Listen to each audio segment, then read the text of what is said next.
O amor está no ar, Dia dos Namorados aqui. A gente não poderia estar aqui e não falar de amor, né, pessoal? Bem-vindos ao Pod Legal, que bacana ter você aqui com a gente. As quintas-feiras são sempre mais gostosas porque a gente tem esse encontro marcado aqui. Obrigado. Se você não é inscrito no canal, faz sua inscrição agora mesmo para poder entrar no chat aqui, bater papo com a gente. O programa de hoje está muito especial. A gente vai falar de direitos da mulher. E por que a gente tem que falar de direitos das mulheres? Eu vou perguntar para ela aqui, que é minha super convidada, Thaís Cremasco, advogada e minha amiga. Tudo bem, Thaís? Querido, como é que você tá? Tudo bem, tudo jóia. É um prazer estar aqui. Obrigada prazer é todo pelo meu. convite. Bom, tem muita gente que pensa, né, que amor, a gente sempre pensa na parte boa e é muito legal, a gente tem que falar sobre isso também, mas a gente sabe que num país, terceiro país que mais mata a mulher no mundo, Isso. num país que ainda não temos igualdade salarial, falar sobre o direito da mulher é importantíssimo, porque mulher poderosa, mulher com direito, é uma mulher mais feliz, então estou super feliz de estar aqui, obrigada pelo convite. É isso, então olha, já deu a introdução aqui do porquê que a gente vai falar de direitos das mulheres aqui no Dia dos Namorados, né? Eu acho que é um tema importantíssimo que a gente precisa falar, é um país que ainda precisa dessa... falaria de educação, Thaís? A gente tá educar, talvez? Educar é mudança de cultura, né? Mudança de Quando você cultura, é pensar verdade. culturalmente, o Brasil ainda tem uma cultura muito enraizada no machismo e no patriarcado, né? Às vezes você sai do Brasil, você vê uma mulher correndo na rua à noite sozinha, isso parece um sonho pra mulher brasileira. Você fala, nossa, Tá tudo bem, né? tá tudo E aqui não bem. é tudo bem, porque essa mulher nem chega em casa, né? Não, ela nem sai com roupa de academia porque já sabe que vai ter problema, E né? vão falar que a culpa é dela porque a roupa de academia não era para ser usada na rua. A gente escuta então, isso, tem né? uma questão que é cultural, né? Que precisa ser mudada através da educação. Então, acho que começa na educação para ter o impacto na cultura e todo mundo ser livre. E acho que até o final do nosso programa, todos os homens que estiverem até aqui com a gente vão perceber que essa questão também é importante para homem, Afonso. Sim, eu acho que tem que se falar mais para homem, né? Porque Sim. as mulheres já muitas A gente já quer sabe. dizer, muitas não sabem também, né, Sim. Thaís? Mas eu acho que assim, o homem precisa saber também, né? Eu acho que a gente precisa pensar do seguinte ponto. Para o homem, o machismo também é ruim. Você nunca pode poder broxar, você nunca poder falhar, você tem que ser o provedor, você tem que bancar, você tem que ser sempre forte. Isso não é saudável para o homem também. Então, essa ideia que estrutura o machismo, de que o homem é forte, a mulher é o sexo frágil, de que a mulher tem que ser protegida, que o homem tem que ser o provedor, isso também é muito violento para os homens. E é essa violência que faz com que eles explodam para um feminicídio, para uma violência física, com essa roupa você não vai. Mas olha só, você falou num ponto que eu nem tô na pauta aqui, mas eu acho legal a gente falar, né? A gente vive uma epidemia hoje de divórcios no Brasil, né? Onde as pessoas hoje se divorciam e a iniciativa hoje é das mulheres. Se a gente for olhar, a maioria dos divórcios, quem tem a iniciativa, quem tem a coragem é a mulher. Sim. Porque o homem, ele aceita aquele relacionamento frio. Ele vai levando, vai traindo, ele vai ali naquela, né, na maciota, pra ele dá tudo certo. Porque quando o homem, ele se divorcia, pra ele foi um fracasso. Fracassei, tipo, não consegui, né? A mulher, ela já não aceita. Ela vive um relacionamento, ela entra de corpo e alma, ela quer ser feliz, ela quer, sabe, fazer aquele homem feliz, e ela não tá conseguindo, então ela vai, divorcia e tá tudo certo. Mas a gente teve uma mudança, essa questão do machismo que você falou, né? Então, a Bíblia dizia, né? O homem é o provedor, a mulher é aquela que serve ali agora me falta a palavra. A base da família. É aquela que dá amor, alimento, né? Então o homem, ele provém, a mulher é aquela que vem, que dá amor, mas ela tá submissa ao homem, né? E por isso que talvez os casamentos antes durassem muito, porque a mulher, ela tava abaixo, ela tava ali aceitando, falando amém. Agora, silêncio, né? ela tava no silêncio, falando amém, e talvez sofrendo por dentro. Muitas talvez não sofriam, talvez funcionasse, mas muitas sofriam. Hoje não. Hoje a mulher, ela tem uma proporção de crescimento profissional maior que o homem. Então tem muita mulher que está acima do homem. Sim. E que, se a gente for olhar do ângulo, tá tudo bem, não tem problema. Mas aí muda toda a estrutura familiar. Sim, e eu não sei do se tá feminino tudo e bem. masculino. Sim, mas eu não sei se está tudo bem, Afonso. Por quê? Porque tem inúmeros estudos que demonstram que mulheres bem-sucedidas têm mais dificuldade de se relacionar. Por quê? Sim, Porque elas aceitam total. menos. Elas aceitam menos. Né? Eu não vou aceitar qualquer coisa. Porque se eu sou bem-sucedida, se eu me banco, eu não vou aceitar qualquer coisa. E daí o que acontece? Então, mas aí a gente não... Aí bagunçou todo o esquema, né? Não sei se bagunçou, talvez esteja organizando. Porque talvez esses papéis de gênero que você colocou, que são muito antigos, de séculos atrás, não sejam mais cabíveis para a sociedade de hoje. Perfeito. Né? Então, Eu acredito que seja isso mesmo. E a gente está, então, evoluindo para caminhar no sentido de uma igualdade verdadeira, onde os papéis de gênero não sejam desenvolvidos através do gênero, mas sim por habilidades. Então, quem vai ser a pessoa que vai cuidar da casa? O homem ou a mulher? O que faz melhor? Quem vai pagar a conta? Quem ganha mais. Se eu tenho um relacionamento com você, eu ganho mais que você, qual é o sentido de você pagar a conta? Mas aí eu preciso também me preparar para isso, porque talvez para o homem Sim. entrar numa relação em que ele não vá ser o provedor, sendo que nós vivemos nessa cultura do machismo, né? E aí para ele também não é fácil. Não é fácil, não é E fácil. precisa ser trabalhado É isso. uma mudança de paradigma. Mas, na verdade, o que eu quero, né? Por que eu quero os homens aqui com a gente hoje? Para que eles entendam que o feminismo, que a libertação das mulheres também faz bem para os homens. Sim. Não é que eles vão ter que levantar da cadeira, sair do poder para que a gente entre, mas que nós estando no poder junto com eles, se nós estivermos todos no poder, não vai precisar ter essa ideia de que o homem tem que ser o provedor, por exemplo, que é muito pesado, Afonso. Por que o homem tem que ser o provedor? Porque foi escrito lá atrás, pela Bíblia e enfim. Ok, 2025, não cabe mais. Não então cabe a mais. gente precisa começar a evoluir nessa ideia de entender que muitas vezes o papel será feito por aquele que faz melhor. Se um homem cuida melhor dos filhos do que a mulher, e a mulher ganha mais que o homem, qual o problema dele ficar em casa e a mulher sair para trabalhar? E eu tenho vários amigos que vivem assim, sabia? Sim, aqui no Brasil? Sim, eu tenho 2 casais. Eu tenho aqui um aqui no meu escritório, Ai, inclusive, que bom. que a mulher trabalha e tal, e o marido também trabalha, mas ele que fica em casa, ele que cuida da casa, da filha, e tá tudo certo. E tá tudo certo. Há muitos anos. E nem é porque aquela ideia de que a mulher faz melhor o papel da casa. Não. Isso é uma construção social, né? É uma construção social. Eu acho que a gente precisa evoluir no sentido de entender que a família pode ter outras estruturas que não seja essa estrutura tradicional, né? Mas que Então- bacana, que bom você trazendo isso, obrigado.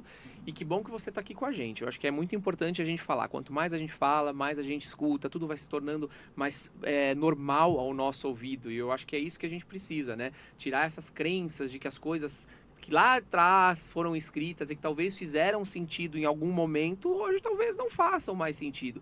E também, eu também sou muito, Thaís, adepto de que não existe muita regra, né?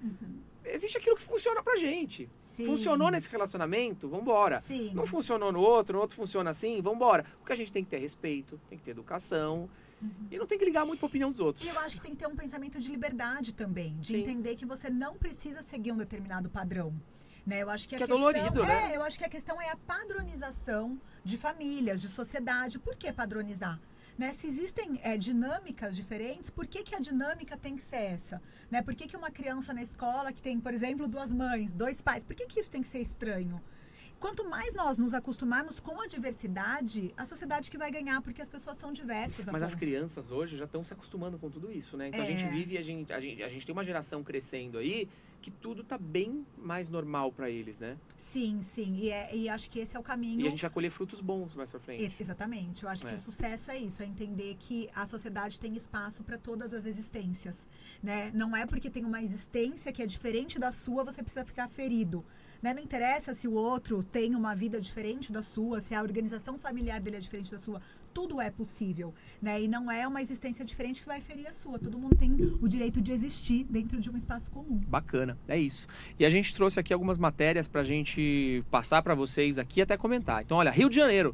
Condomínios terão campanha para incentivar denúncias de violência contra a mulher. Os síndicos e administradores receberão material educativo em forma de panfletos e vídeos. A Prefeitura do Rio de Janeiro ela lançou uma campanha para incentivar denúncias de violência contra a mulher em condomínios, como parte do programa Rio Mais Seguros para Mulheres.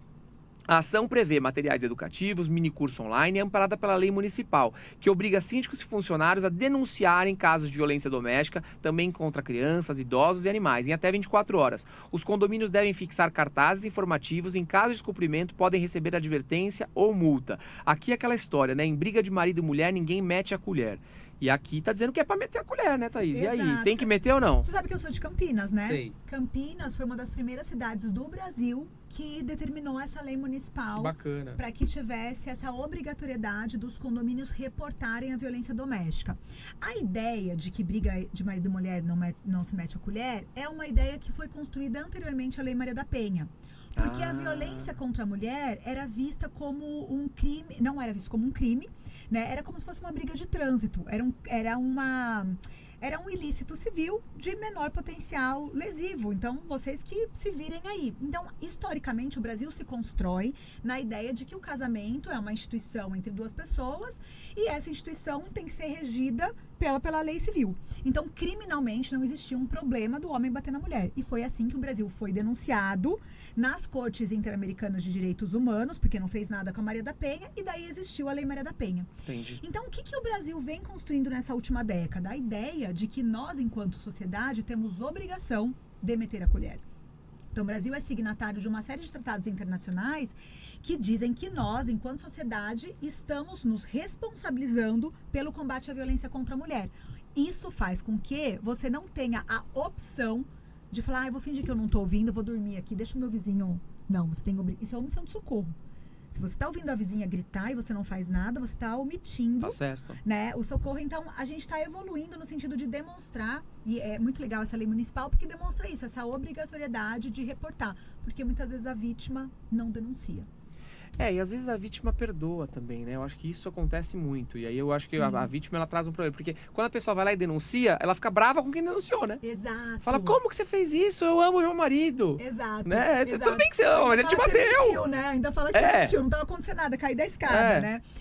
Isso é muito complexo, porque assim, todos os estudos que falam sobre a questão da violência contra a mulher diz que é um ciclo, que a violência é um ciclo. Que ela começa sem ser agressão física, Exato. né? Ela começa na agressão psicológica. Sim, às vezes começa assim, ai amor, você fica melhor com batom de outra cor.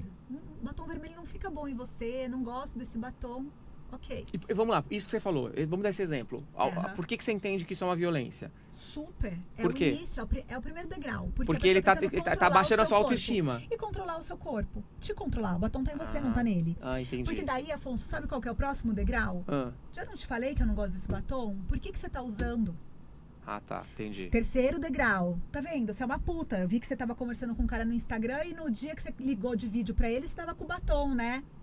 Próximo degrau. Já não mandei você tirar esse batom. Então, ela vai escalando. Quando a mulher vai abrindo espaço... Porque ela aceita. Sim. Porque a gente vive numa sociedade que o casamento, para a mulher, ainda é uma forma de medir o sucesso daquela mulher. Ainda é, Afonso. Eu sei porque eu me separei há 10 anos atrás e eu fui excluída das rodas sociais. Porque eu era uma mulher solteira com um filho pequeno. Então, assim, o casamento ainda é um marcador de sucesso para as mulheres. As mulheres fazem de tudo para se manter num casamento. Entendi. E isso acaba que a mulher vai aceitando... E a gente confunde isso com cuidado. Mas ele só não gostou do batom. Qual é o problema todo? Pergunte pra uma mulher sueca se isso tem problema. Tem. Por quê? Porque o batom não tá na sua boca, tá na minha. Eu que escolho a cor do meu batom. Então, normalizar essas pequenas agressões faz com que a mulher não perceba as grandes agressões. Porque a violência contra a mulher, ela pode ser evitada. Porque ela vai crescendo devagarzinho. Sabe, quando você percebe... Mas ela vai aceitando, né? E é isso, talvez a gente precisa mostrar isso. Porque, por exemplo, essa questão do batom, eu não visualizava. Agora você falando, enxerguei. Pode ser.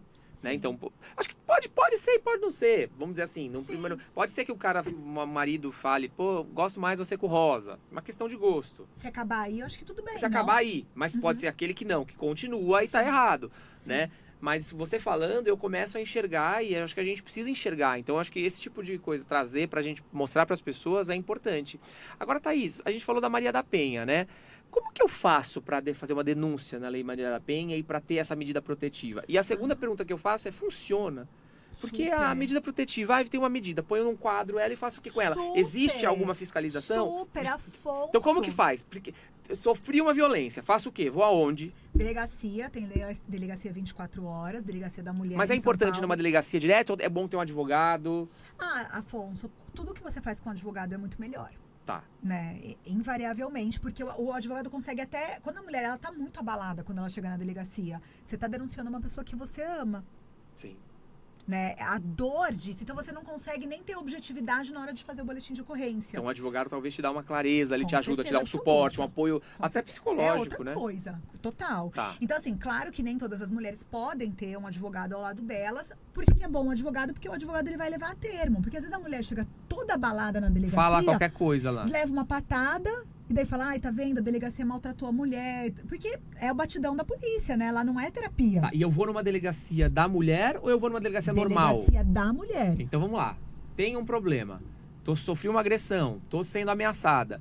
Vou numa delegacia da mulher, sozinha ou acompanhada por um advogado. Se for com um advogado, melhor. Porque Isso. você vai estar mais amparada, vai colocar a termo ali as coisas da forma que aconteceu certinho, sem a questão emocional. Sim. E aí? Daí tem o quê? Um Vai ter BO. uma série de questionamentos que eles vão fazer para identificar os 5 tipos de violência que a Lei Maria da Penha coloca. Física, Tá. financeira, psicológica, moral ou sexual. Então, às vezes, você foi por causa de uma violência física. Quando você olha, chega na delegacia, você descobre que você estava sendo estuprada no seu casamento. Tá, Porque entendi. você descobre que ele falava, olha, se a gente não fizer um sexo a 3 aqui, eu não quero mais nada com você. Isso E aí você é obrigada. é, né? Sim. Então, assim, isso é uma violência sexual. Então, na delegacia, o próprio questionário que a polícia discute com a mulher traz para ela luz de outras violências que talvez ela não sabia. A questão financeira, né? Sim, Te obriga. jogava objeto na parede, ou falava, eu vou tirar o cartão, vou rasgar gente. sua roupa que eu não gosto. A mulher, ela começa a lembrar dentro da delegacia tudo o que aconteceu. Por isso que o advogado é tão importante. Porque é aquilo que a gente estava dizendo, é tão normalizado as violências que às ela vezes nem lá que percebe. ela cai em si tudo que ela vivenciou. Tá, colocou tudo no papel. E Tudo aí? no papel. Olha, São Paulo, em 48 horas vai ter uma resposta. A polícia vai mandar isso para o juiz. Em tese, a polícia mesmo poderia conceder. Mas na prática, manda para o juiz concede. Em 48 horas, vem lá. Tá. Deferiu a protetiva. Deveria uma medida protetiva. E aí você faz o que com a medida protetiva? Daí você chega e informa todo o seu entorno. Portaria do seu trabalho, seu vizinho, seu amigo. A escola das crianças. Tudo. Porque a sociedade precisa, junto com a polícia, saber que aquela pessoa não pode se aproximar de você. Então, é muito importante dar notoriedade para a medida protetiva. Para que todo mundo comece a se, olha, tá vendo Olha o que marido da importante. fulana? Não adianta ter uma medida protetiva e não falar pra ninguém, porque daí você fica com aquele papel pra você. Exato. Então é importante levar isso pro porteiro, pro pessoal Com da certeza. redondeza, dos lugares que você frequenta, pra eles saberem que fulano não pode chegar perto de você. Chegou num barzinho à noite, olha, tá aqui a foto do meu ex, aqui tá a protetiva, se ele chegar, por favor, me avisa, chama a polícia. É nesse nível. Porque na Entendi. protetiva fala que ele não pode frequentar os lugares que a mulher frequenta, ele não pode se aproximar não sei quantos metros, não pode falar com familiares, daí tem uma série de coisas que a protetiva vai colocar. Saiu a protetiva, essa mulher, além de dar notoriedade, ela tem estabilidade no trabalho, ela não pode ser mandada embora. A Lei Maria da Penha fala, mulheres que estão em situações de vulnerabilidade, elas não podem ser mandadas embora. Tudo bem, a CLT não recepcionou, não tem um artigo específico. É isso que eu tô aqui pensando, Eu nessa vi. conexão. A CLT não recepcionou, mas o fato é que, o que eu sempre falo, a mulher trabalhadora deve formalmente levar a protetiva para a empresa. Porque daí Entendi. vai baixar a produtividade dela, Afonso. Ela vai atrasar, ela vai estar nervosa. Isso que você tá falando faz muito sentido, porque as pessoas falam, problema fora do trabalho, deixa em casa. Não existe isso, né, Thaís? A gente não consegue. Não. Nós somos uma pessoa só, então vai levar pro trabalho. Vai. E daí, como a Lei Maria da Penha fala da estabilidade no emprego, eu sempre acho que as mulheres têm que informar no trabalho. E se for demitida no trabalho? Vamos pra outra história. Daí, Você acha que cabe? Já tem reconhecimento. Nossa, já tem jurisprudência, até RT15. Tem jurisprudência dizendo que a Reintegra. mulher manda reintegrar imediatamente, com liminar. Que bacana. Você juntou o boletim de ocorrência, juntou a demissão, a empresa tinha ciência, reintegra na hora. Funciona. Que Então, bacana. a mulher precisa avisar, né, a empresa, o empregador, porque provavelmente a produtividade dela, e ela vai estar com medo, né? Imagina o medo dele chegar no trabalho, que é um lugar certo. Outra coisa que eu já vi acontecer muito legal na Justiça do Trabalho é determinar que o empregador tome as medidas para proteger aquela vítima. Então, ela pode trabalhar em home office? Então, coloque em home office. Dá para trocar o turno dela? Então, troca o turno. Então, Entendi. essa mulher pode negociar. Através, se ela tiver um advogado, lógico, é muito melhor. O advogado pode entrar e não pra fazer confusão, não. É só pra Ajudar a dialogar proteger. com ela. Entendi? Então, isso que você falou da protetiva é muito legal, porque num primeiro momento a gente pensa, se a protetiva não souber ser usada, ela vira um quadro, um enfeite. Isso. Então, a gente tem que usar ela como ela é, uma arma de proteção para a mulher. Então, ela fez lá, deu a notoriedade, avisou a empresa, avisou tudo que ela podia avisar, a escola dos filhos e tal. Depois, essa mulher vai poder, no próprio processo criminal, pedir uma indenização por danos morais, ou se não, ela vai poder entrar com uma ação civil pedir indenização por danos morais, que é in rebsa, que a gente chama, não precisa de prova alguma. Toda mulher que sofre violência tem direito a uma indenização. Ponto. Tá, mas vamos lá. Ela falou lá no boletim. E se ela não falou verdade? Existe essa possibilidade? Vamos dizer, isso é muito discutido. As pessoas Sim. falam, a palavra da vítima tem valor? Não tem. E aí? Tem super valor. Mas pode mentir? Acontece casos de que a mulher vai lá e mente? Como tem casos que homem vai lá e mente? Olha, é uma minoria. Tá. Os números de morte... Então, a cada 6 horas uma mulher morre no Brasil vítima de feminicídio. Me faz crer que é um número ínfimo de mulheres que inventam. A realidade... Tá. Então, quando você fala pra mim, Thaís, existe mentira? Eu te falo, existe. Mas tem uma coisa que existe mais, que é a subnotificação. Sim, são as com mulheres certeza. que sofrem e não denunciam. Com certeza. Então, assim... Eu acho que, na verdade, o número é muito maior. Sim. Muito maior das que denunciam, né? Sim. Agora, quando essa mulher tá acompanhada com um advogado, eu acho que o advogado sempre vai dizer pra ela. E o advogado vai perceber. Você tem prova, mas você não tem prova de nada... Né? Olha, cuidado, se você fizer um boletim de ocorrência falso, você vai responder por um crime. Entendi. Então, assim, a pessoa que vai se aproveitar Mas nesse disso... caso da indenização, então fez um boletim de ocorrência, tem uma protetiva, entra com uma ação, meio já ganha? Dano moral, já ganha. Junta as provas. Então tem que juntar essas provas. Afonso, É isso que eu tô te perguntando. Tem que juntar as provas. Alguma coisa você tem que ter. Ah, sim, uma materialidade, que seja uma testemunha. Uma testemunha, ou que tenha seja um áudio, ou que tenha um print. Lógico. Eu não acho que a mulher deve simplesmente contar com essa ideia da palavra da vítima. Eu acho que você tem que ter alguma coisa. Certo. Até porque a violência normalmente é reiterada. E você tem, e você tem. Câmera, você Alguma vai coisa puxar. você tem. Eu já puxei câmera de prédio. Puxa lá a câmera do prédio, você vê o homem violentando a mulher, por exemplo. Entendi. Então, sim, daí vai ter essa questão. E tem um impacto disso no divórcio. Né? Tem uma lei agora, que é relativamente nova, que determina que mulheres vítimas de violência, elas têm o direito da guarda unilateral. Porque muitas vezes o homem, ele aproveita dessa situação da vítima para atacar os filhos, para atingir a mulher. Então, quando a mulher é vítima de violência doméstica, em regra, a guarda vai ser unilateral. Thaís, a gente tem um caso que a gente tá atuando até. Olha só, a gente tem uma protetiva, mas essa pessoa, ela sai de casa, mas o filho fica. Uhum. O que você entende com relação a isso? Porque, por exemplo, eu entendo assim, só tá sofrendo violência, aquela pessoa tá violentando não só ela, como violenta a família. Sim. Mas e o fato do filho não ir junto? Né? Um caso que a gente estudou aqui dentro do escritório. O que você enxerga com essa questão? A protetiva vai dizer se é estendida ou não ao filho, certo? Tá. Nesse caso, a protetiva era estendida ao filho? Não, só ela. Tá, então ele, por exemplo, ele tem livre acesso ao filho. E qual seria o problema dele ter o livre acesso ao filho? Nenhum. Mas qual que seria a questão? É isso que eu não entendi. Não, mas que eu digo assim, a protetiva. Porque a partir da hora que eu acho que a mulher ela sai de casa e tem uma medida protetiva, eu acho que ela pega o filho e fala, vamos junto, eu não vou te deixar aqui nesse ambiente hostil. Mas ele pode ser perigoso Só pra ela. Pra ela. Pode existir isso. Uma coisa que eu não gosto é aquela ideia assim, ele me violentou, mas ele é um ótimo pai. Isso pra mim não existe. Se ele te violentou, ele não é um ótimo pai.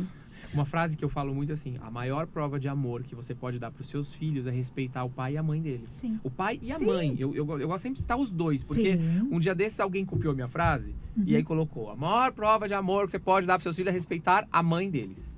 O pai já cortou fora. Não. E a gente não tá aqui pra generalizar. Eu acho que tem pais e tem mães e mães, né? E eu acho que o respeito é muito legal, né? Pra criança, né? Sim. Eu acho que, assim, uma coisa que eu acho importante é ele não é um ótimo pai se ele violenta a mãe. Pra mim isso é ponto, não tem vírgula.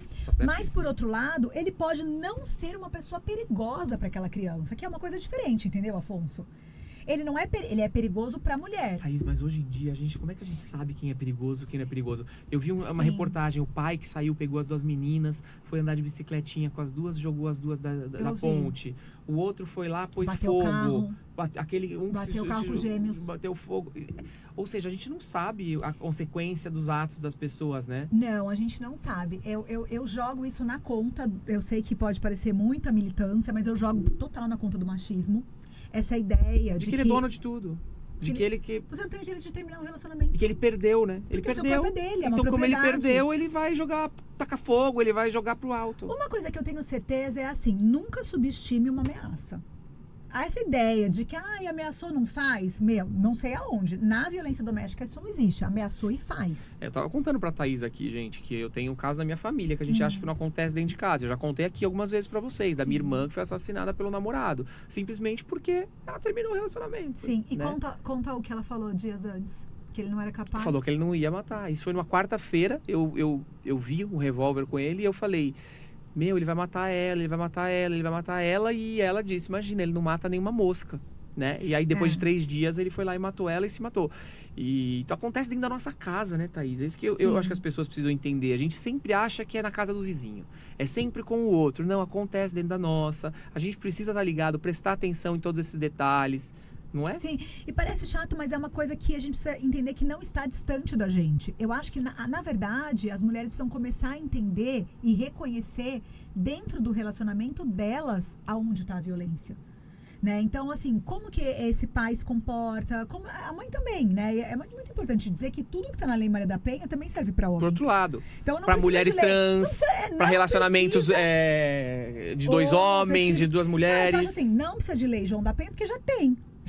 Tudo que tem no Maria da Penha se aplica para o homem também. E tá sendo aplicado, né? Sim, total. Qualquer homem. Esses dias mesmo, teve uma audiência onde um homem estava alegando que a mulher fez divulgação de fotos íntimas dele na internet e tal. Ele ganhou indenização, ela respondeu por crime. Então, assim, tudo que aplica-se para a mulher, aplica para o homem. A diferença é que só a gente que morre, né? Então, por isso que tem essa emergência, essa urgência, mas o homem pode pedir medida protetiva. Mas legal, que bom que você falou isso, porque é importante as pessoas entenderem, né? Que a gente tá aqui falando da mulher, mas é por quê? Porque é o grupo que é mais vulnerável. Sim, com certeza. Né? Que sofre as consequências desse relacionamento abusivo, enfim.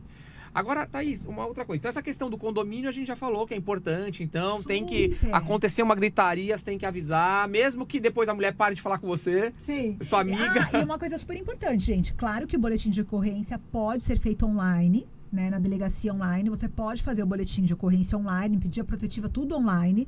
Mas, obviamente, é melhor que você vá presencial e acompanhado de um advogado, obviamente. Mas você pode também fazer online. E também, se não tiver uma delegacia da mulher na sua cidade, você pode fazer uma delegacia normal. Até nas que tem delegacia da mulher, se você chegar lá porque é o lugar mais perto, tá machucada, não quer, você tem o direito de fazer o boletim de ocorrência em qualquer delegacia. É muito importante que as pessoas saibam disso também. Boa.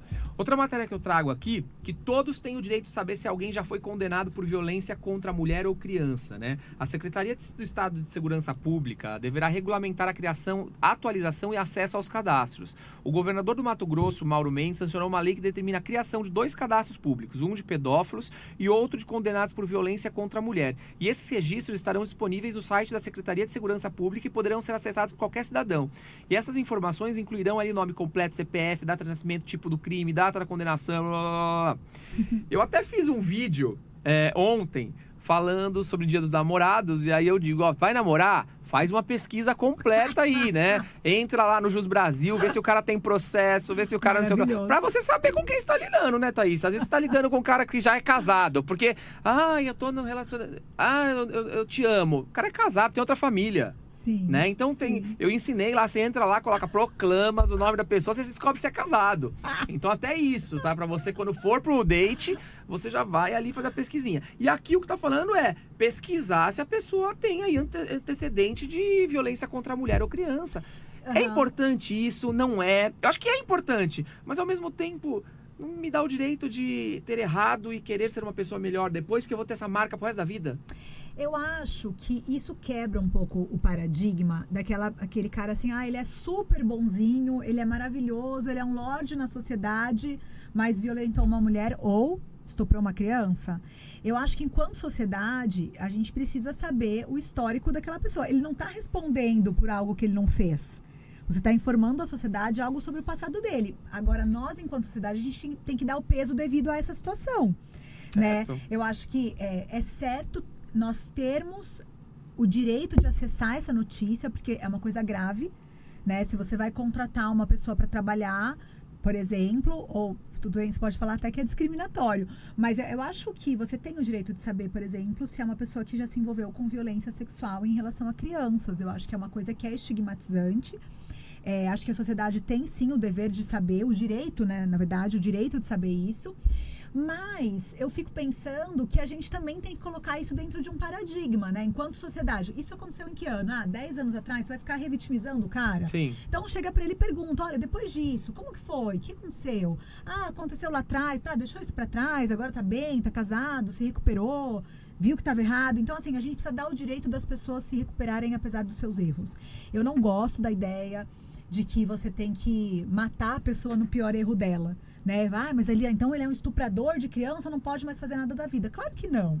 Mas saber e ter o direito, você tá num date, entrando num novo relacionamento, saber se ele tem, por exemplo, um histórico de violência. Não, e hoje em dia, você vai pra um lugar aí, a pessoa te mata. Você não Exato. Tá, né? Hoje em dia não, desde sempre. É que hoje tá divulgado, né? Mas isso já acontecia desde sempre. Sim. Agora, tudo bem, você falou bonito. Mas vamos falar, goleiro Bruno, por exemplo.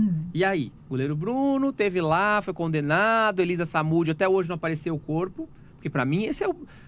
seja lá o que aconteceu com essa moça. Até hoje não falaram onde é que ela tá. Sim. A família dela não teve o direito de enterrar ela, né? Isso pra mim é uma loucura muito grande.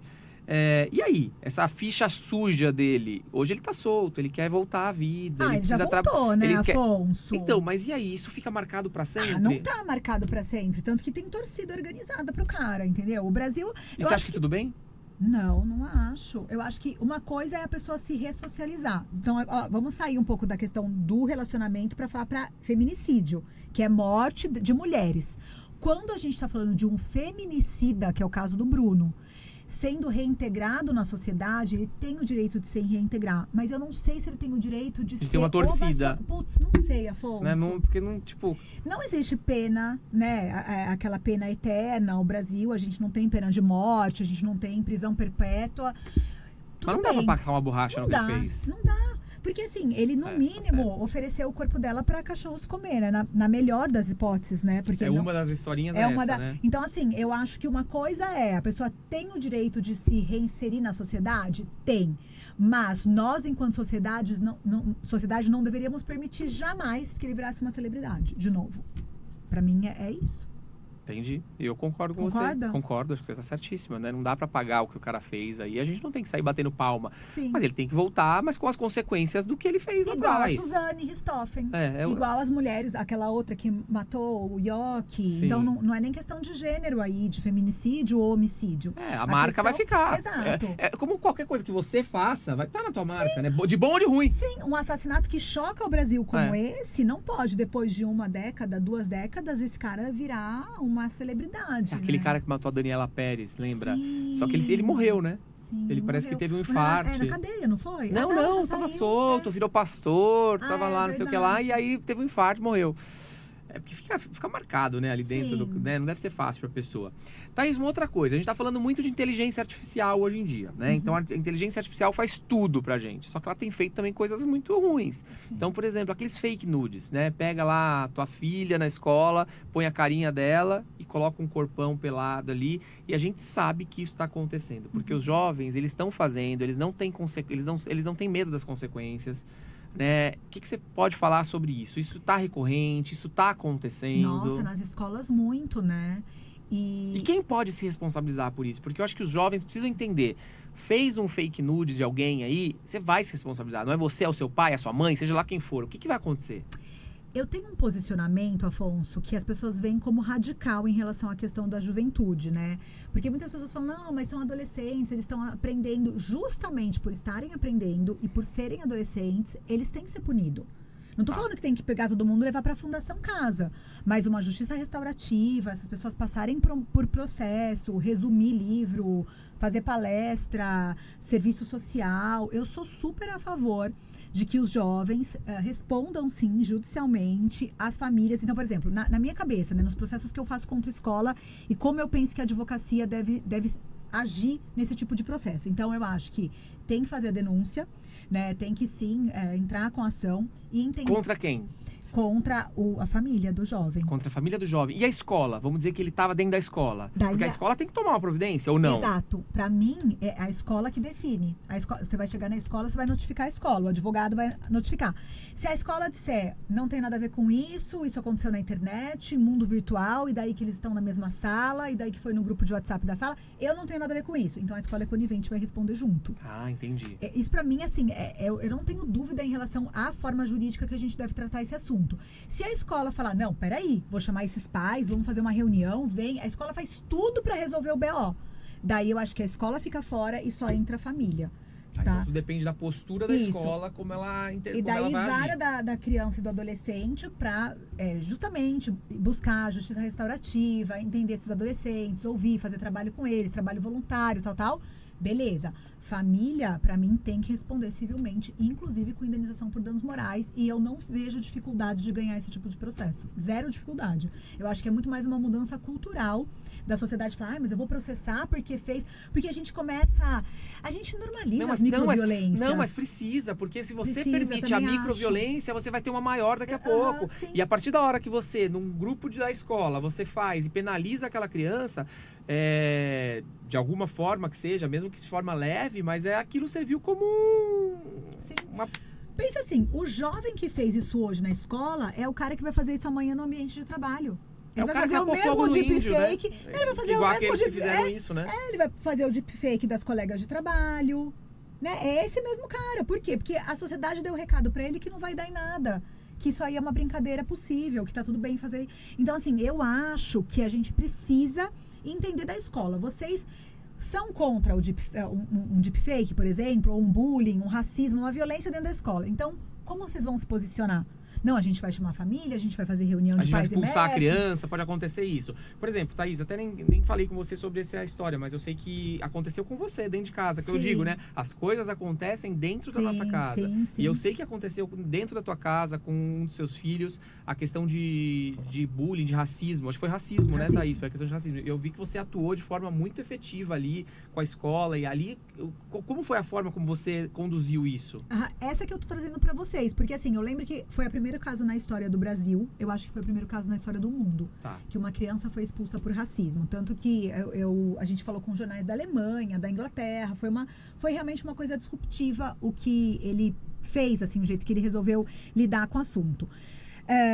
Na época, Afonso, eu ouvi de muitas pessoas, nossa, que exagero, mas são crianças. Eu falei, gente, mas eu não quero torturar essas crianças, eu não quero que elas sejam presas. Eu só quero que elas entendam que o que elas fizeram foi errado. Então, o que eu fiz foi justamente isso, chamar a escola, e a resposta que eu tive foi essa, olha, foi um cyber racismo, foi um cyberbullying. A gente não tem nada a ver com isso. Daí eu falei, bom, vocês vão precisar definir agora, porque se vocês falarem pra mim que vocês não têm nada a ver com isso, eu vou processar vocês juntos. Se vocês chamarem aqui pra você o problema e resolver o problema, daí eu vou entender que vocês estão do meu lado. Porque a conexão do meu filho com o racista foi dentro da escola. Se não tivesse a escola, ele não tinha essa conexão. E na violência não tem neutralidade, Afonso. Sim. Ou você tá do lado da vítima ou você tá do lado do opressor. Não tem conversa. Então, assim, ele foi vítima. Ou vocês estão do lado dele. A neutralidade vai ajudar quem tá violentando. Então, assim, eu acho que a gente, enquanto pai e mãe daí, temos que ter uma postura que é, sim, forte no sentido de dizer, não vou aceitar. E daí, de novo, né, somos advogados.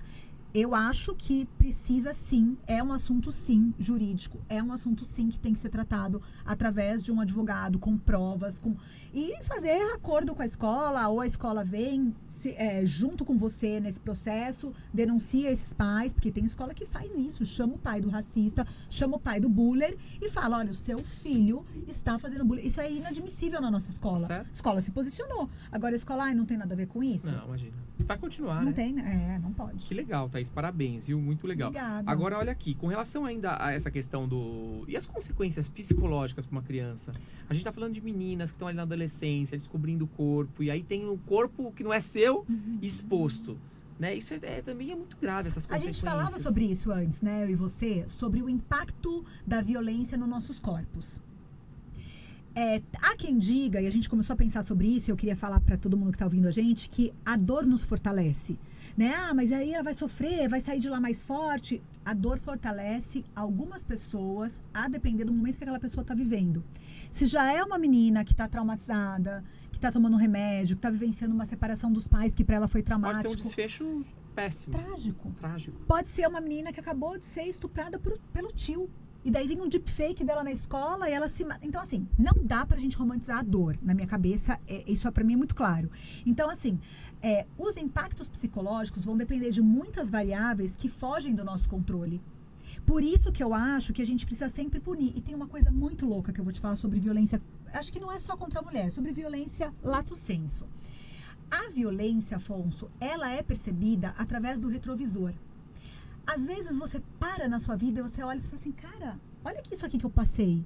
Isso aqui foi muito pesado. E você se reconecta àquela dor e te dá você tem uma revisão, você reconta a sua história através da violência. E isso é muito louco. Então, às vezes, aquela menina que teve um deepfake, saiu brincando, vendeu o deepfake pros menininhos, daqui 20 anos, ela tá numa situação difícil, psicológica, perdeu o emprego, abortou, sei lá, aconteceu alguma coisa na vida daquela mulher e ela lembra daquele deepfake com dor. Então eu gosto de pensar que muitas vezes as violências que atravessam o nosso corpo, às vezes na hora a gente, isso aí não dá nada, tirei de letra, mas aquela dor você paga mais tarde pela conta. É louco isso. Você leva aquilo pra você, né? Então, os impactos psicológicos, tudo isso para responder essa pergunta aqui, os impactos psicológicos podem ser vistos de uma forma muito diferente do que é o normal, por isso que os crimes que acontecem contra menores de idade só começa a correr a prescrição depois que a pessoa faz 18 anos, né? Porque às vezes a criança não tem a percepção daquela violência e a gente não tem como mensurar o que vai ser aquela violência que atravessou aquele adolescente. Então, o melhor é trabalhar aonde? Em evitar que esses crimes aconteçam, na prevenção. É aí que a gente tem que trabalhar, na prevenção. As escolas precisam perder tempo, né, que na verdade é ganhar tempo, né, perder energia, trabalhar na ideia de que a gente precisa evitar a violência dentro do ambiente escolar. Bacana. Concordo 100% com você. Aqui eu trago algumas celebridades aqui que sofreram essas questões de manipulação de fotos, vídeos. A Anitta foi alvo aqui de deepfake no formato pornográfico, divulgando aí uma montagem que poderia prejudicar a imagem dela. A Isis Valverde também. A Isis Valverde parece que teve fotos de biquíni manipulada aqui, dizendo que parecia que ela estava nua. A Simária Mendes também teve aí falsos no Telegram, parece que foi disseminado no Instagram.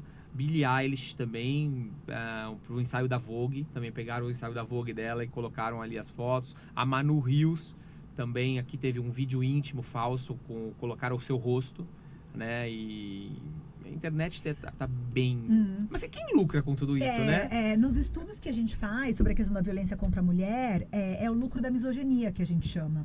Então, a misoginia é esse ódio contra as mulheres, né, esse desprezo ao corpo feminino, que traz muito lucro para a internet. Então, quando você percebe aquele boom da bebê reborn, como se toda mulher tivesse um bebê reborn, né? Eu não conheço nenhuma, você conhece? E daí, de repente, parece que todas as mulheres têm um bebê reborn, pessoas lucram com esse discurso de que mulher é tudo louca, né? De que mulher que não tem filho, que não se submete à lógica familiar, é uma mulher que fica louca da cabeça. E então a gente tem muitos estudos recentes que a gente está tentando levantar qual é o lucro da misoginia, né? Quem ganha dinheiro na internet quando a gente aparece com um deepfake da Anitta? Né? Quem está ganhando dinheiro em cima disso? As pessoas que estão divulgando essas imagens, as pessoas que estão fazendo vídeo em cima disso, dizendo, tá vendo? Olha a postura dela, sempre foi biscatona, olha aí, agora tá aí o deepfake dela, agora se vira. Agora viram. Entendeu? Então, assim, isso, infelizmente, Afonso, assim, tem muitos estudos que demonstram como esse mercado é um mercado lucrativo e é um mercado que destrói mulheres, que nos descredibiliza. Porque você está falando de mulheres superpoderosas, mas isso também vai acontecer com a Joana, que trabalha no chão de fábrica, e no grupo de WhatsApp pode rolar um deepfake dela. Vai ter uma consequência muito grande para ela. Às vezes até no casamento, Sim. Na vida pessoal, Nossa, perante os filhos, né? Então, assim, a misoginia, para além de ser uma violência contra nós mulheres, ela tem um impacto financeiro na nossa vida. Então, precisa ser combatida. Bem falado. Vamos falar da Bia Miranda? Parece que essa noite passada, um dia atrás aí, a Bia Miranda é aquela que é filha da Gretchen, que não é filha da Gretchen, né? Nossa. Parece que foi namorada do Tam, e aí virou como se fosse filha, e aí ficou famosa, foi pra Fazenda, né? Porque essas celebridades vão lá pra Fazenda. E a tal da Bia Miranda, parece que teve um primeiro relacionamento lá com o DJ Buarque, teve um filho, terminou com esse relacionamento porque era um relacionamento abusivo, parece que ela tinha aí sérios problemas lá com o tal do DJ Buarque. Aí, de repente, começou a namorar com o tal do Gato Preto. Essa fofoca a gente não sabia, Afonso que me atualizou. Pois é, aí tem o tal do Gato Preto, que acho que acho que canta o Gato Preto. Eu também não conheço muito o Gato Preto, mas diz que canta. E aí esse relacionamento começou, ela engravidou logo no começo do tal do Gato Preto. E aí engatou esse relacionamento, mas parece que esse relacionamento já é algo bem abusivo, parece que brigam muito, parece que ela é ofendida. E olha aqui o que aconteceu. Ela teve um novo término ontem desse relacionamento. E quais são os pontos altos dessa história, né? O término parece que foi definitivo, depois de indas e vindas. Definitivo porque tem um dia, pode ser que daqui a pouco volta. Dia dos Namorados tá aí, né? Pode ser isso. Pode Bom ser que dia pra hoje já voltar. teve Bia Miranda confirmou que dessa vez é o fim do relacionamento, apesar de já terem se reconciliado várias vezes. Ela disse também que ela tem dependência emocional como causa central. A influenciadora revelou que ambos sofrem dessa dependência emocional, o que intensifica as reconciliações e o impacto emocional no término. Os momentos desgastantes e sofrimentos. Parece que Bia desabafou nos stories do Instagram dizendo que está cansada e que o relacionamento a impedia de encontrar paz. Sempre que ele voltava eu perdoava, mas dessa vez eu não quis. Agora sim, Thaís, é aquilo que a gente já falou hoje, né? Da mulher não perceber. Mas muitas vezes a mulher percebe, a mulher sabe que está sendo abusada psicologicamente, financeiramente, mas ela quer dar uma outra chance. O que tem que fazer para essas mulheres entenderem e se valorizarem e não permitirem que isso aconteça? Porque precisa partir delas. Isso precisa não ser mais aceito. Eu tenho um pouco de dificuldade de achar que tem que partir. Eu sei que na prática vai ter que partir das mulheres, mas eu acho que também os homens podem começar a ter ter a decência de É o mínimo, que... é o mínimo. Então não tem que partir só da mulher. Não, é que ela não pode aceitar. Eu digo assim, ela não pode se permitir. Por exemplo, essa moça tá num relacionamento há 9 meses, sei lá, 1 ano.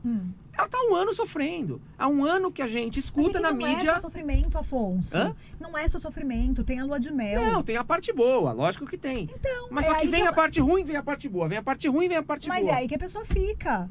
Aí que a pessoa fica, Afonso, porque justamente a pessoa tem, e daí, como tem um gaslighting normalmente envolvido, tá vendo? Foi sua culpa, você que me deixou nervoso, tá vendo como eu sou bonzinho? Ontem mesmo eu te dei um buquê de 100 rosas vermelhas. E você hoje brigou comigo. E daí hoje eu tive conversa olhando pro garçom. Então, mas o que a gente tem que fazer? Como que a gente conscientiza? Olha, eu costumo dizer... Eu acho que a gente precisa dar treinamento, a gente precisa preparar, porque o depois já aconteceu. Sim. Mulheres já morreram, cabeças já rolaram. Sim. Chama rede de apoio. Eu acho... O que acontece hoje com a mulher? Tá, vou te falar na prática, porque você com certeza não é esse amigo. Mas na prática, uma mulher que tem um relacionamento... Ela chega para as amigas, chega para os amigos, chega para a família e fala: olha, o Afonso me traiu. Ah, mas homem é assim mesmo. Deixa isso pra lá. Normaliza. Ele é tão bom, ele é trabalhador, esquece isso. Então, a mulher hoje, quando ela leva uma violência pro entorno dela, via de regra, ela não é fortalecida. Ela tem que ter uma voz feminista, uma voz de um advogado, uma voz de alguém que entenda de lei para dizer para ela: não, isso não é normal. Poxa, mas essa mulher famosa, né, uma celebridade, né, uma pessoa conhecida no Brasil e tal, ela não tem ninguém que diga pra ela? Provavelmente não. Provavelmente as pessoas do entorno dela reforçam essa ideia: ah, mas o Gato Preto é um cara legal, olha, ele fez uma música pra você, ele te deu um presente, te levou pra viajar. Então, assim, enquanto sociedade, a gente ainda tem a ideia de romantizar comportamentos violentos, Afonso. E é isso que faz com que a mulher... Isso? É cultura, educação. Então, assim, não é uma coisa que a gente vai... Eu acredito que é uma construção social. Você tem filhas novas, adolescentes, eu também. E acho que a geração vem forte, vai? Sim. Eu tenho sentido... não, elas vêm com... Eu tenho sentido que elas vêm forte. Então, acho que nas próximas a gente já consegue colher esses frutos. É verdade, né? Porque isso talvez seja construído por gerações, que é o que a gente tava falando, né? As gerações, os mais 50, mais 60, mais 80, é outra cabeça, né? E os de hoje já vêm com uma cabeça... Vamos pegar, tá certo. Não, vamos pegar o ponto que é super normal, assim, na nossa geração, traição, né? Se eu chegar pra minha mãe, que tem 80 anos, e falar: mãe, eu fui traída, ela vai dizer: homem trai mesmo. Fala pra sua filha. Entendi. Olha, filha, veja se sua filha acha normal ser traída. Ela não acha. Sim. Então, assim, eu sou de uma geração, a sua geração, que o homem chegava na balada e pegava a gente pelo cabelo. Vê se algum homem vai puxar sua filha pelo cabelo. Não vai.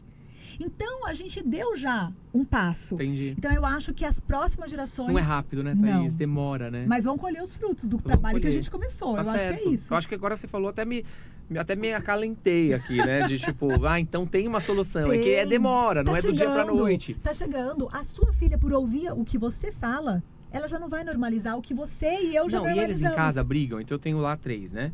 3 é uma loucura. Né? Eles se pegam o dia inteiro e brigam. E aí um encosta no outro. E eu falo, não, Leonardo, eu brigo ali com eles. Falo, não pode bater em mulher. Então eu falo isso, é coisa que eu falo o dia inteiro. Sim. Mas ela vai lá, futuca, ele vai lá e bate, né? Eu falo, não pode bater em mulher. Mas ela me bateu. Eu falei, ela pode, você não pode. Então eu fico assim, ó. Daí fala, mas como assim ela pode? Por que ela pode? Eu falo, não, ela também não pode, né? Mas não é fácil, né, Thaís? Como é que você lida com... Olha, eu fico louco. Mas eu acho que você consegue perceber a quebra geracional e conceitual dos seus filhos para nossa geração. Não, sim, é bem diferente. A sua diferente. filha tem acesso a informações que eu e você jamais, entendeu? Nós éramos retardados. Exato. Né? A gente não sabia nada. Não, e a gente reclama tanto das redes sociais, né? E é chato mesmo, essa coisa do TikTok. Mas olha o nível de informação que a sua filha hoje... O TikTok é ótimo. Ela consegue saber que a Greta tá sendo deportada, né? Então, tipo assim, ela consegue ter uma notícia de forma leve, né? As notícias vêm assim, né? Elas entram por osmose, você nem sabe, né? Então, assim, eu acho que a gente tá caminhando. Eu tenho essa sensação. Mas agora vamos falar de outra coisa. Músicas.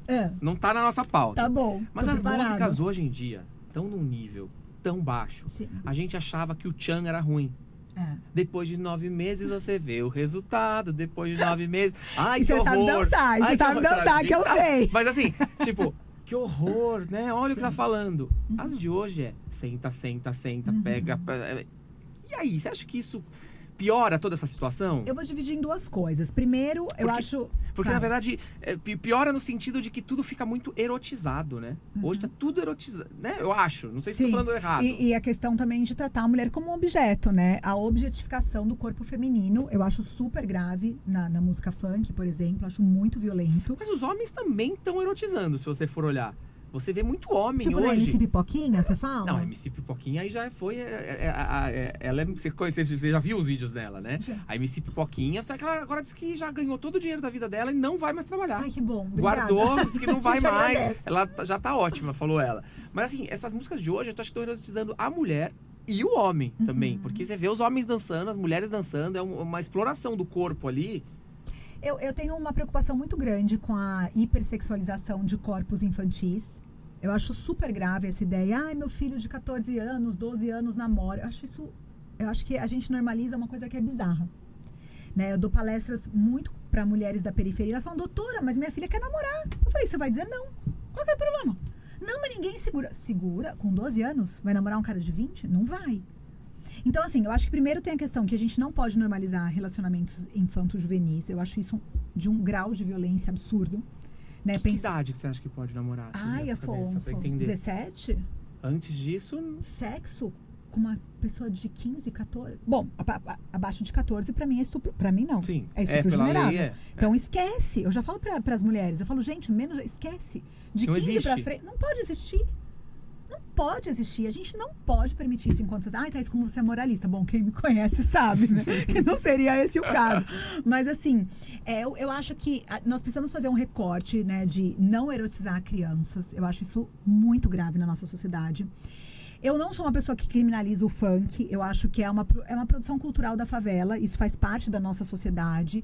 Mas eu também não romantizo. Eu acho que é uma música que violenta mulheres, que objetifica corpos, né? Faz com que o corpo feminino seja um objeto. Isso eu acho grave. E assim, talvez todo mundo ache horrível o que eu vou falar, mas eu acho que na medida numa certa medida de música tem que ser proibida. Proibido. Igual o Léo Lins, proibido. Não, pra mim tem várias músicas que tem que ser proibidas. Um funk que faz apologia ao estupro não pode tocar, não pode.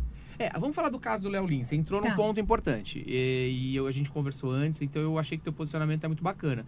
O caso do Léo Lins, eu acho que tudo bem, liberdade de expressão, a gente tem que falar. Mas vai escutar o que ele falou, Thaís. Quando eu escutei o que ele falou, mudou a minha concepção. Porque eu até então falava, não, gente, o cara é artista, o cara foi lá e fez uma piada. As piadas dão risada disso, daquilo. Não, mas ele vai lá e ele faz apologia ao crime. Que é criminalizável, né? Que é criminalizável, exatamente. Então, acho que essa é a diferença. Então, você concorda com isso? Sim, eu acho que a lei deixa bastante claro que a liberdade de expressão encontra limites na lei. Então, assim, é proibido no Brasil manter relação sexual com menores de 14 anos. Ou seja, você não pode cantar isso. Você não pode fazer uma piada sobre isso. Você não pode falar isso num podcast. Ah, a partir de agora... Não, você não pode. É proibido. Quando ele vem e fala... Uma coisa que me tocou muito foi... Você quer abusar de uma criança? Que já não pode, né? Sim. Você não tem que abusar de uma Sim. criança. Ah, você quer abusar? Abusa do seu filho, porque ele não vai ter pra quem reclamar. Como é que alguém ri disso? Daí a gente tem 2 problemas, entender o que a gente construiu enquanto sociedade para que as pessoas paguem ingresso para ouvir uma coisa dessa. Mas acho que quem pagou nem sabia que ele ia falar uma besteira dessa. Sei lá. O show já prometia essa ideia de ser piadas bem pesadas, né? Essa era a ideia. Nunca fui, não sei. Tinha essa... Mas assim, até aí tudo bem, né? Ninguém sabe o que esperar. Mas a ideia... Na verdade, eu escrevi um artigo e eu vou falar uma coisa que a gente não falou fora do ar. Pra mim, o maior problema do Léo Lins foi a demora da resolução do processo. Por quê? Porque se ele tivesse sido criminalizado há 10 anos atrás, quando ele fez as piadas, ele não teria uma legião de fãs tentando defender o indefensável. Quando a justiça demora, tinha que ter uma liminar. Cara, esse tipo de piada você não vai fazer, não. Porque isso aqui é apologia ao crime, você não vai fazer. 10 anos atrás, né? E daí você deixa o cara 10 anos falando esse tanto de besteira. Daí você cria um monte de gente desinformada juridicamente que vai dizer que pode, porque a liberdade de expressão é absoluta. Você não mora nos Estados Unidos, amigo. Aqui não é absoluta. A gente sabe que não. Juridicamente não é absoluta. Encontra limites. E daí você cria um tanto de gente que vai defender o direito do cara de cometer crime com o microfone na mão. Então, pior do que a piada do Léo Lins foi o tempo que o Poder Judiciário demorou pra mandar ele calar a boca. Porque ele não pode fazer esse tipo de piada, não no Brasil. Então, você quer fazer piada super suja, super pesada? United States. Pega um avião, vai pra lá, aprende a falar inglês e faz suas piadas lá. Aqui não pode. Não gostou da lei, trabalha pra que a lei mude. Mas descumprir a lei e daí ficar esperneando, tentando arrumar um caminho jurídico pra dizer que isso é certo, isso pra mim é falta de caráter. Inclusive de quem... Não é certo. Não é certo. Não dá pra achar certo. Eu confesso que sem ter ouvido... Até defendi no primeiro momento. Falei, nossa, mas como assim? Humorista, coitado. Humorista, 8 anos, não matou ninguém. Aí vai escutar o que o humorista falou. É horrível. Exato. É nojento o que ele falou. Exato. E a gente precisa começar a entender que matar alguém não é simplesmente quem aperta o gatilho. Né? Existem posturas que você vai fortalecendo ideias que também matam. Né? A violência, a gente não pode só falar da violência. Claro que tem que ser punido de forma diferente. Eu nem acho que eu sou a favor dos 8 anos, tá? Eu queria que ele parasse de falar 10 anos atrás, quando ele começou a falar besteira. Era isso que eu queria. Sim. Enquanto operadora do direito, enquanto advogada, o que eu desejo era que ele parasse, saísse uma liminar, que ele não pudesse mais fazer esse show. Era isso que eu queria. Mas eu acho que a questão de ter demorado tanto e ter deixado espaço para ele cometer esses crimes vai normalizando essa microviolência que a gente falou que não é legal, né? Então, assim, poxa, ele foi lá e fez uma piada dessa. Esse cara que ouviu essa piada e achou graça é o mesmo que vai dar um beijo na boca forçado da filha dele criança e postar pros amigos. E a gente vive numa sociedade que, assim, é piada de roda de homens. Não vejo a hora da minha filha começar a trazer amiguinha da escola pra eu ver de biquíni, e os homens acham engraçado. Nojento. Né? Pegar, eu vou te ensinar, eu sou o namorado da minha filha, homem dando beijo na boca da filha, mostrando na internet, homens famosos eu tô falando, tá?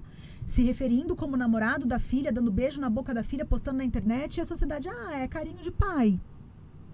Eu particularmente fui violentada na minha adolescência, não sei se é isso que a gente deveria construir enquanto sociedade. Então eu tenho uma preocupação muito grande da gente normalizar violências, porque ele não fez nada demais. Será que não? O que ele precisava fazer? É só quem aperta o gatilho que tem culpa? Né? Ou tem uma cadeia de pessoas trabalhando para que aquela violência aconteça? Para mim, o Léo Lins é a cadeia que trabalha a favor da homofobia, a favor do racismo, da misoginia. Então, ele pode não ter espancado nenhuma mulher, mas quando ele chega e fala que aquela mulher do avião, lá do caso da Jennifer, que o filho dela tem que ver a janelinha, que os Nardoni vai mostrar a janelinha pra ele, pra mim, ele tá dizendo que vai matar uma criança, fazendo analogia a um crime que chocou o país. Não, foi muito. Então, assim, pra mim, a gente tem que criminalizar condutas que são criminosas. E ele, pra mim, é um criminoso. Perfeito. Thaís, vamos caminhar pro final, porque eu sei que a gente tem nosso date depois, né? Dia dos namorados, então você tem que ir lá. Não é o nosso, né? Não é o nosso, né? Eu tenho o meu, você tem o seu. Cada um com o seu date. Cada um com seu date. E a gente tem que, né, continuar aí, que ainda tem uma noite pela frente. Mas vamos falar pra finalizar sobre contrato de namoro, né? Vamos. Que é uma coisa que as pessoas falam bastante. Você sabia que a gente tem uma amiga em comum, que é a Fernanda? Um beijo pra você, Fê. Maravilhosa, te Fernanda amo. lá atrás, há 20 e tantos anos atrás, quando começou a namorar, fez um contrato de namoro. Ela é pioneira no contrato de namoro. Gente, ela é muito maravilhosa. E ela conta que ele jogava futebol e ela não gostava que ele ficava no futebol, então foi definido no contrato que ele tinha direito a jogar futebol 2 dias por semana. Gente, que E maravilhosa. que tinha multa, e era uma série de coisas. E a gente dá risada, porque de fato há 20 anos atrás, à frente do seu tempo, ela fez um contrato de namoro. E hoje o contrato de namoro, ele não é só por isso, pra que o namorado jogue futebol, não. É pra questão até da questão de bens, pra evitar dor de cabeça lá na frente, o que é meu, o que é seu. Fala um pouquinho sobre esse instituto que pouco se fala, mas que é tão importante que pode resolver tantos problemas. Eu costumo pensar que às vezes a gente conhece as pessoas no momento que a gente se separa ou no momento de crise. E o que eu falo não só para as mulheres, para toda pessoa, não é muito melhor você combinar as regras do jogo enquanto vocês estão bem, estão se amando, estão pensando em construir alguma coisa junto? Então, por que o contrato de namoro é tão importante? Porque ele é aberto, né? Claro que você não vai poder colocar uma coisa ilegal, eu obrigo a pessoa a ser o seu escravo sexual, isso não pode. Mas dentro do que é legalmente possível, você tem uma abertura para negociar desde coisas simples, né, até coisas muito complexas. Então, vamos supor, você namora um cara que viaja pra caramba e você tem que deixar os seus trabalhos para poder acompanhar ele nas viagens. Ele vai ter que te pagar para acompanhar nessas viagens. Então, às vezes as pessoas pensam muito assim, mas é uma forma muito mercantil de pensar o amor. Bom, só a gente que conhece... Mas hoje existe aqueles contratos das... Como que é o nome? Agora até me fugiu o nome. Aquele do que o pai é mais... Daddy. Sugar Daddy, Sugar Mommy. Hoje tem um site que você vai lá, se cadastra no site. Sim. E aí você fala, eu quero achar um Sugar Daddy que me dê a faculdade, que pague isso pra mim, a troca do relacionamento. E tá tudo bem, tá no papel. Mas eu acho que a sociedade aceita mais isso, Afonso, do que normalizar igual a nossa amiga fez. Eu acho que pra uma mulher que quer um Sugar Daddy, ela tá quites com o contrato. O problema é pra mulher, aquela mulher que é uma pessoa normal, trabalhadora, que não tá num relacionamento pra ganhar ou perder dinheiro. Eu acho que, por uma questão social mesmo, a gente pensa assim, não, a gente tá fazendo por amor, deixa assim, não vamos regularizar nada. Eu acho que as mulheres têm muita vergonha de fazer um contrato de namoro. Eu acho que os homens têm menos, né? Especialmente se tiver uma diferença financeira. O homem procura mais advocacia para isso, mas eu acho que as mulheres ainda não conseguem se impor, no sentido de dizer, mas o que tem nesse namoro aqui? Né? O que a gente vai combinar? Eu tô na sua casa, mas eu não moro com você, eu tô lá não sei quantas vezes por semana, eu deixei um trabalho e isso vai... Quer ver uma coisa que é muito louco, que se a gente poderia resolver tranquilo? Aquela mulher que deixa de trabalhar para cuidar dos filhos, daí tudo bem, né? Mais contrato de namoro, mas a mulher sempre pensa, não, eu tô fazendo isso porque eu quero. Custa você deixar isso contratado? Custa você falar pro seu marido, ok, eu paro de trabalhar, mas você vai me pagar quanto pra eu ficar em casa? Porque depois que divorcia, fala, agora vai procurar um mercado de trabalho. Exato. Não vou te pagar pensão. Só que a pessoa perdeu toda a juventude dela, onde ela deveria estar ali batalhando pra conquistar um mercado, que ela não teve. Então, se, por exemplo, ela fez um contrato de namoro, ela é uma mulher com menos dinheiro, e o cara é esse cara aí que eu falei, que viaja pra caramba, e ela fala, olha, sou modelo, ou trabalho no escritório, vou ter que deixar meu emprego pra ir atrás desse homem que viaja pra caramba, que tem uma vida super concorrida, que ganha mais dinheiro que eu. A Gabriela Prioli falou abertamente, quando eu parei de trabalhar por questões para ajudar o Thiago, que é o marido dela, eu fiz um contrato que ele me pagaria X, recolheria o meu INSS. Tudo bem. Você tá tendo um impacto na sua vida financeira, profissional, para acompanhar o seu parceiro. Nada mais justo que isso conste num papel, né? Então, por exemplo, o que eu já fiz? A multa para traição. Tem muita gente... Ah, legal. Se trair tem multa? Se trair tem multa. Daí coloca a multa pra traição nos casos, né, comprovada. Daí tem até escalonamento. Foi pra traição virtual, é X. É menos. Entendi. Traição com amigo, daí é o nível máximo, né? Então, assim, alguém conhecido. Você pode estipular com o mesmo advogado. Não precisa ser uma briga judicial, né? Você senta com o advogado... E tem muito advogado que faz isso, né? Muito, muito. E você... resolve uma série de pequenas situações e você evita problemas futuros. Né? Então, por que não deixar o acordo enquanto vocês estão na lua de mel? Então, aproveita hoje o jantar, que vocês vão bater papo, vão falar de relacionamento, Dia dos Namorados, já fala sobre esse assunto. Fala, vamos fazer um contrato? Aí você estipula, ó, futebol só 2 vezes na semana. Exato. Quando a gente separar esse namoro aqui, quem é que vai pagar o quê? Pra quem se é que tem que pagar. Sexo, quantas vezes na semana? Porque se não tiver comparecendo, tem alguma coisa errada. Tem não alguma é? coisa errada. Eu acho que você pode negociar tudo. Lógico que tem os limites da lei, né? De não colocar nada que seja abusivo, violento, nada nesse sentido, mas é um contrato que dá pra estipular muitas coisas. Esses Muito legal. pormenores, eu acho que é super legal. Que legal. Thaís, queria te dizer o seguinte, você nem sabe disso, mas você é uma mulher que eu admiro muito.